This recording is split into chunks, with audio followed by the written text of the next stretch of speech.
नमस्कार दोस्तों, आज तखतपुर लोकप्रिय विधायक माननीय धर्मजीत सिंह जी के नेतृत्व में देश के संविधान निर्माता भीमराव अंबेडकर जी के जयंती के उपलक्ष्य पर आयोजित समरसता दिवस एवं नवनिर्वाचित जनप्रतिनिधियों के सम्मान समारोह कार्यक्रम आयोजन किया गया। आपके 135वीं जन्म जयंती के अवसर पर उन्हें श्रद्धासुमन अर्पित करने के लिए इकट्ठे हुए।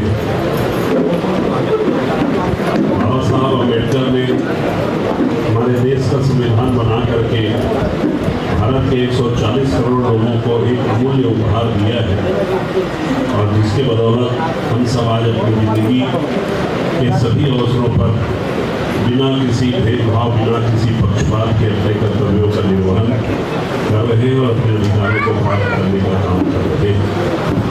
जब 1947 के देश आजाद हुआ, एक शरीर के रूप में भारत माता का निर्माण हुआ, लेकिन उसमें आत्मा, उसमें जिंदगी, उसमें जान डालने का काम पूज्य बाबा साहब अम्बेडकर ने संविधान बना करके किया और तभी आज वो भारतवर्ष पूरी तरह से सक्रिय है, जिंदा है और पूरे दुनिया में सबसे बड़े लोकतंत्र के रूप में जाना जा रहा है, क्योंकि हमारे साथ भारतवर्ष के साथ यहाँ के 140 करोड़ लोगों के साथ बाबा साहब अम्बेडकर द्वारा बनाया गया संविधान का एक पवित्र ग्रंथ हमारे बीच में उपस्थित है। और यही कारण है कि बाबा साहब ने इतना शानदार संविधान बनाया कि उस संविधान के माध्यम से हमारा देश दिन रात तरक्की की ओर आगे बढ़ रहा है। इस संविधान को बदलने के बारे में कोई जीवन में कभी सोच भी नहीं सकता। इस संविधान को बदलने के लिए कोई ज्यादा सलाह दे भी नहीं सकता, क्योंकि ये बहुत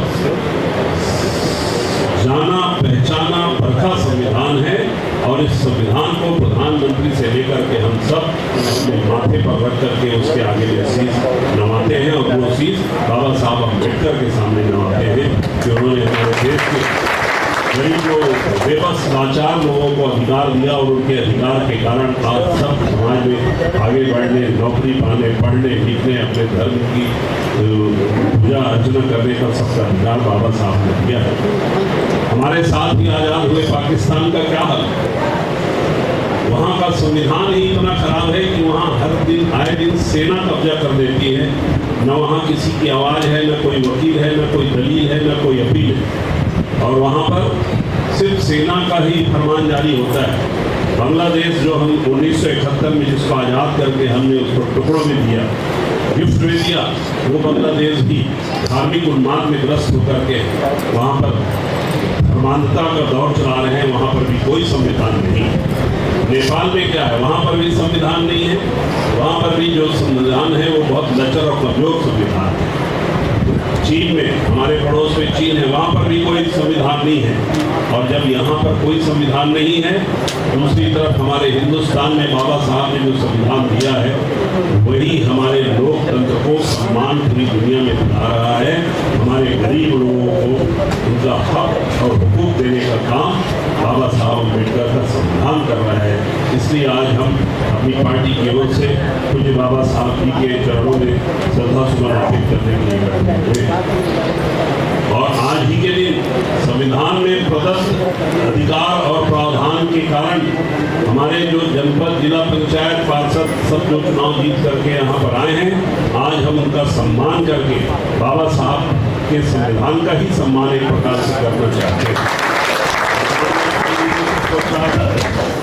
सभी सरपंचों का हम सम्मान करेंगे। इस बात से हमको कोई तकलीफ नहीं है कि कौन सरपंच किस विचारधारा का है, लेकिन वो जनता से चुन करके आया है, भारत के संविधान का शपथ लिया है। इसलिए हम सबका कर्तव्य है कि गांव के विकास के लिए हम उसके साथ कंधे से कंधा मिलाकर के काम करें और उनको सम्मानित करके इस बात के लिए प्रेरित करें कि वो गांव के विकास के लिए दलील मतभेद को भूल करके बड़े दिन से विकास के काम में मदद करें। तखतपुर एवं आसपास की खबरें देखते रहने के लिए बने रहिए आप तखतपुर की भड़ास संवाददाता चिंटू ठाकुर के साथ।